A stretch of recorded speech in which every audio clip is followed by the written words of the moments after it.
Very good morning, Radiant. Class 12. Student, in the last video, we have discussed about the meaning and features of company. ठीक है?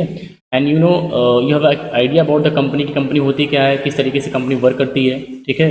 ये shares क्या होते हैं, share holders क्या होते हैं, तो उसके बारे में भी कुछ और डिस्कस करेंगे. बट इसके पहले हम जान लेते हैं बेटा कि कितने टाइप की कंपनी हो सकती है. ठीक है? How many types of company can be possible as per the companies act 2013. तो चलिए देखते हैं बेटा. ओके बेटा, now you can see types of company. How many types of company? Joint stock company जिसको आप कहते हैं, या कंपनी भी कह सकते हैं. ज्वाइंट स्टॉक का मतलब जहाँ पे कई लोगों का जो है एक तरीके से पूंजी लगी रहती है. ठीक है? तो बातें बाद में होती रहेंगी. अभी बात करते हैं टाइप्स ऑफ कंपनी में. तो ज्वाइंट स्टॉक कंपनी कितने टाइप की होती है, कंपनी कितने टाइप की होती है? तो टाइप्स ऑफ कंपनी में unlimited company, company limited by guarantee and company limited by share. ठीक है?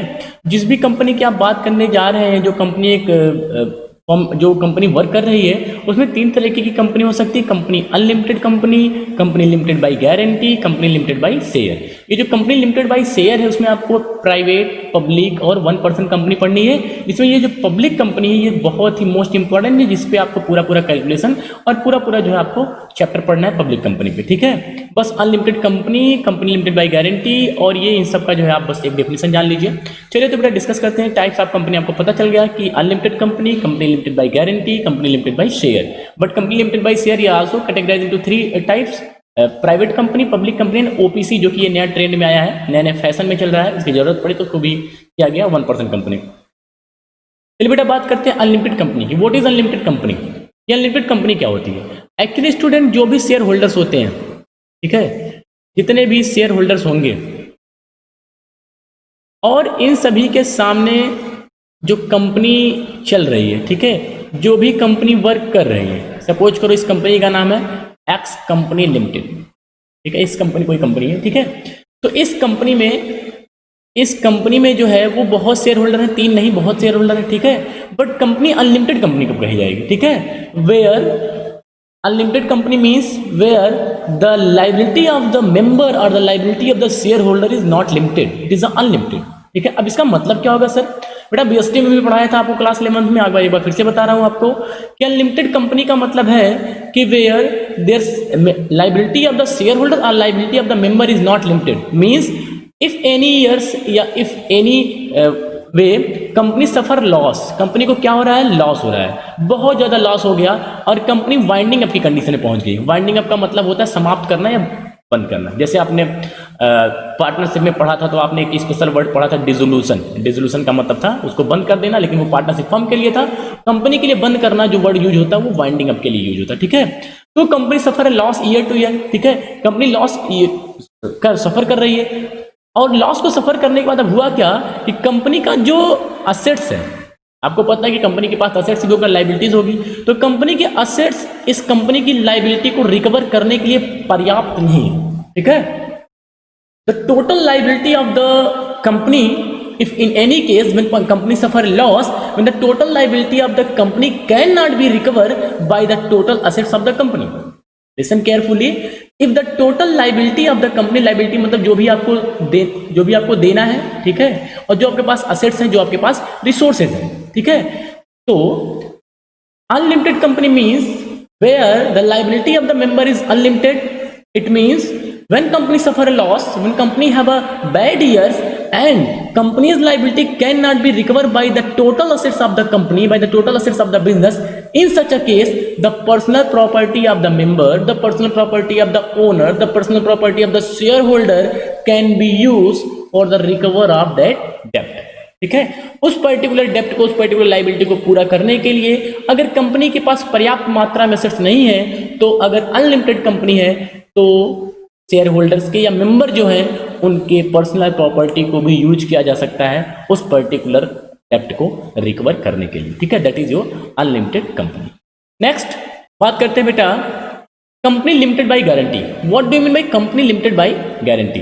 सर अभी आपने पीछे क्या बोला कि कंपनी के जो शेयर होल्डर्स, जो उनकी जो मेंबर है, उनकी लाइबिलिटी लिमिटेड नहीं है. तो इसका बहुत बड़ा डिसएडवांटेज ये है कि at the time of winding up of the company can call for the personal assets, for the personal property of the shareholder. But here a new company limited by guarantee. What is company limited by guarantee? In a company limited by guarantee, the share of the liability of liability of member is fixed, extent of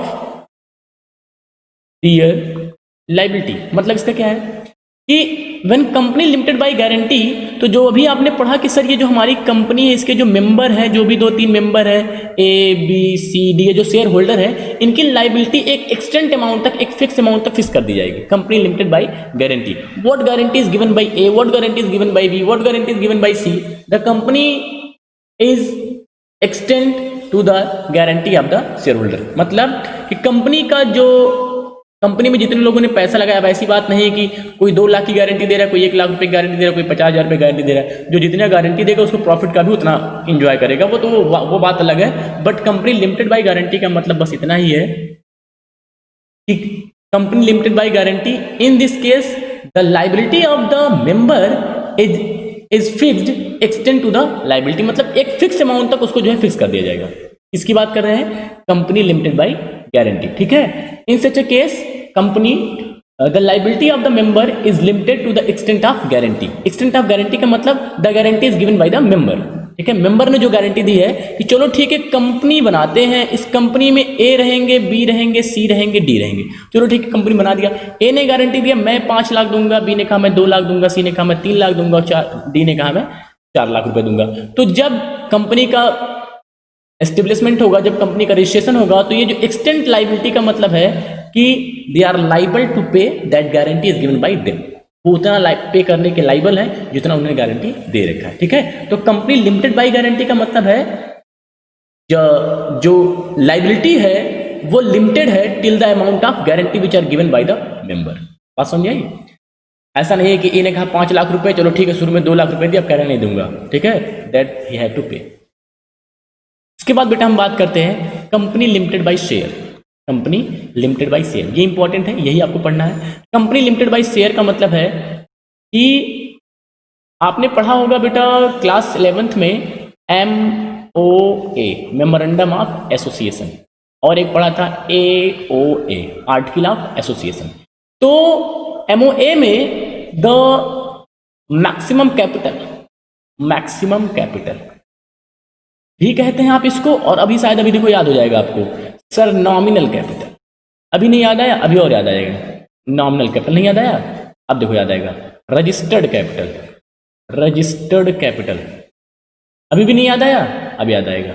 अथराइज्ड capital, अब शायद याद आ गया होगा, ठीक है। अथराइज्ड capital, तो जो company का मैक्सिमम कैपिटल होता है in case of company limited by share, the maximum capital और the nominal value of the share are fixed by the companies act 2013। Means आप किस तरीके का कंपनी ओपन करने जा रहे हैं, उसमें मैक्सिमम कैपिटल कितना रखेंगे और वो कैपिटल कितने टुकड़ों में डिवाइड होगा। सपोज दैट कि हमने कहा कि हमारे इस पर्टिकुलर कंपनी का जो कैपिटल है वो 1 लाख रुपए होगा और हर एक शेयर की कीमत 100 रुपए होगी, तो 100 से इसको डिवाइड कर दिया जाए तो इस कंपनी के पास जो मैक्सिमम शेयर होगा वो कितना होगा, 100 रुपए, ठीक है। शेयर का मतलब होता है पार्ट ऑफ कैपिटल। क्या होता है बेटा? Part of capital. Company 1 lakh रुपए किसी एक से नहीं मांग सकती, इसलिए कंपनी ने डिसाइड किया कि मैं जो अपने टोटल कैपिटल या जो मेरा मैक्सिमम कैपिटल है, maximum capital, registered capital, authorised capital means the maximum capacity of the business, the maximum capital of the business which are mention in the memorandum of association. MOA में जो capital fix कर दिया जाएगा, company उससे ज्यादा capital raise नहीं कर सकती। जब भी बैलेंस शीट में दिखाएगा कैपिटल तो वो उससे ज्यादा नहीं दिखाएगा। ये बात मेरी समझ में आ जाएगी आपको, ठीक है। तो ये 1000 कैपिटल है, ठीक है। अब ये sir company limited by share का मतलब है कि company is limited by share means company can not issue more than nominal value of the share, ठीक है, which are registered, which are authorised by the, which are registered, which are mention in the memorandum of association, ठीक है। तो in such case, in this case company limited of the member strictly limited to the extent of the nominal value of share. ये nominal value of share का मतलब है कि जो nominal value है, जो आपके पास शेयर का वैल्यू है, इससे ज्यादा कंपनी शेयर इशू नहीं कर सकती, ठीक है। तो ये हो गया company limited by share. Company limited by share का मतलब है a company can not issue, a company cannot issue their share till the extent share which are mentioned in the memorandum of association, which are mentioned in the, yeah, which the maximum capacity of the capital या कह सकते हैं which are अथराइज्ड capital. अथराइज्ड capital से ज़्यादा, nominal capital से ज़्यादा, registered capital से ज़्यादा वो कैपिटल मार्केट में इशू नहीं कर सकती, because when company limited by share company call for capital for the general public. जो हमारे जनरल पब्लिक होते हैं, जैसे आम आदमी जो है, उनसे ये पैसे की डिमांड करती है। तो कंपनी लिमिटेड बाय शेयर में ये साफ साफ कह दिया गया है कि जो रजिस्ट्रेशन के टाइम पे, जो मेमोरेंडम ऑफ एसोसिएशन के टाइम पे जब आपका एमओए बनेगा, उस कंडीशन में जो मैक्सिमम कैपिटल बता दिया आपने कि भैया इस तरीके के बिजनेस में 1 करोड़ 10 करोड़ या 20 करोड़ रुपये रखूंगा, वही आपका मैक्सिमम कैपिटल होगा या वही आपका नॉमिनल कैपिटल होगा। And company can not issue more than the nominal value of the share और the face value of the. इसके बाद आपको देखो क्या क्या होमवर्क है, कंपनी बता रही है, फीचर्स कंपनी के। Okay students, so I think that is enough for today. Thank you.